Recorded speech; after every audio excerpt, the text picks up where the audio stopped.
Assalamualaikum warahmatullahi wabarakatuh. Perkembangan kognitif peserta didik. Yang pertama, pengertian. Perkembangan intelijensi berguna untuk mengarahkan manusia sebagai individu untuk dapat menemukan kebenaran yang sebenar-benarnya. Menurut Piaget, perkembangan kognitif seorang anak terjadi secara bertahap. Seorang anak tidak dapat menerima pengetahuan secara langsung dan tidak bisa langsung menggunakan pengetahuan tersebut. Tetapi pengetahuan akan didapat secara bertahap dengan cara belajar secara aktif di lingkungan sekolah. Menurut Vygotsky, konteks sosial dan interaksi dengan orang lain berpengaruh dalam proses belajar anak.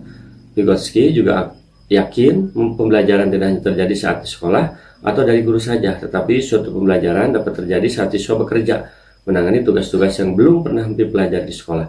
Namun tugas-tugas itu bisa dikerjakannya dengan baik, misalnya di masyarakat. Bagian kedua, karakteristik kemampuan proses dan keterampilan kognitif siswa. Ini yang pertama, persepsi.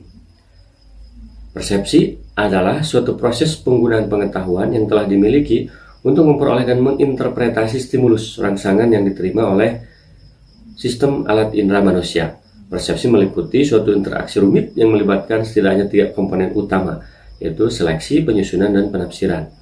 Ada 3 tahap persepsi. Yang pertama, penerimaan stimulus mencakup pengenalan dan pengumpulan informasi stimulus yang ada. Yang kedua, pengolahan stimulus sosial melalui proses seleksi serta pengorganisasian informasi.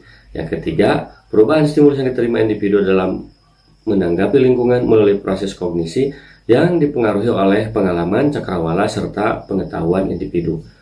Yang kedua, dari karakteristik kemampuan proses dan keterampilan kognitif siswa adalah tentang memori atau ingatan. Memori adalah sistem kognitif manusia yang mempunyai fungsi menyimpan informasi atau pengetahuan.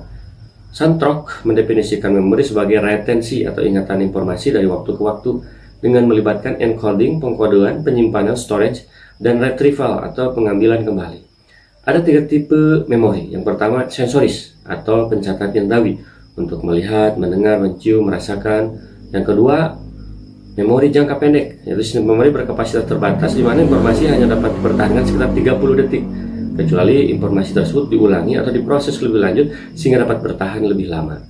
Yang ketiga, jangka panjang, tipe memori dengan penyimpanan banyak informasi dalam rentang waktu yang lama dan relatif permanen. Yang ketiga, atensi atau perhatian. Margaret W. Matlin menggunakan istilah atensi untuk merujuk pada konsentrasi terhadap suatu tugas mental, di mana individu mencoba untuk meniadakan stimulus lain yang menanggapi. Aspek-aspek atensi ini ada 5. Yang pertama, reseptor adjustment, penyesuaian alat indera terhadap objek yang menjadi perhatiannya. Yang kedua, postural adjustment, penyesuaian sikap tubuh terhadap objek yang menjadi perhatiannya. Yang ketiga, muscle tension, adanya tegangan otot, adanya pemusatan energi. Yang keempat, central nervous adjustment, penyesuaian saraf pusat dalam melakukan perhatian. Yang kelima, increases clearness, semakin jelas objek yang menjadi perhatian akan semakin menarik perhatian individu. Bagian ketiga, komponen keterampilan kognitif siswa. Komponennya ada yang pertama, metakognitif. Metakognitif merupakan suatu kemampuan di mana individu berdiri di luar kepala dan mencoba untuk memahami cara ia berpikir atau memahami proses kognitif yang dilakukan dengan melibatkan komponen-komponen perencanaan, functional planning, pengontrolan, self-monitoring, dan evaluasi, self-evaluation. Komponen metakognitif terdiri dari pengetahuan metakognisi dan aktivitas kognisi. Pengetahuan metakognisi meliputi usaha monitoring dan refleksi atas pikiran-pikiran saat ini. Aktivitas kognisi disebut juga pengaturan kognisi, regulator of cognition, mencakup usaha-usaha siswa memonitor, mengontrol, atau menyelesaikan proses kognitifnya dan merespon tuntutan tugas atau perubahan kognisi. Yang kedua, strategi kognitif. Menurut Gagne, strategi kognitif adalah kemampuan internal yang terorganisasi yang dapat membantu siswa dalam proses belajar, proses berpikir, memecahkan masalah, dan mengambil keputusan. Strategi kognitif berdasarkan pada paradigma konstruktivisme dan pengalaman-pengalaman praktis di lapangan.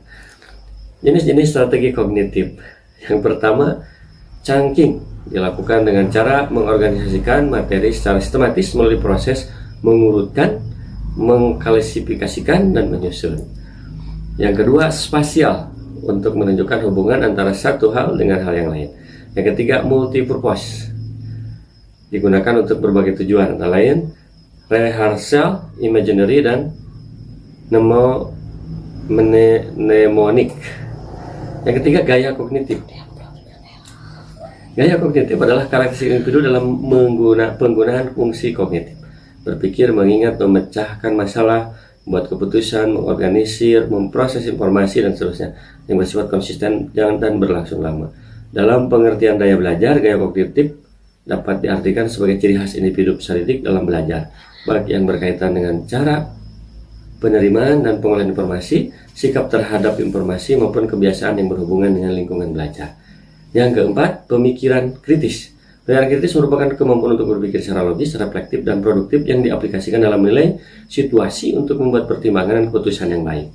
Karakteristik pemikiran kritis adalah kemampuan untuk: 1. Menarik kesimpulan dari pengamatan. 2.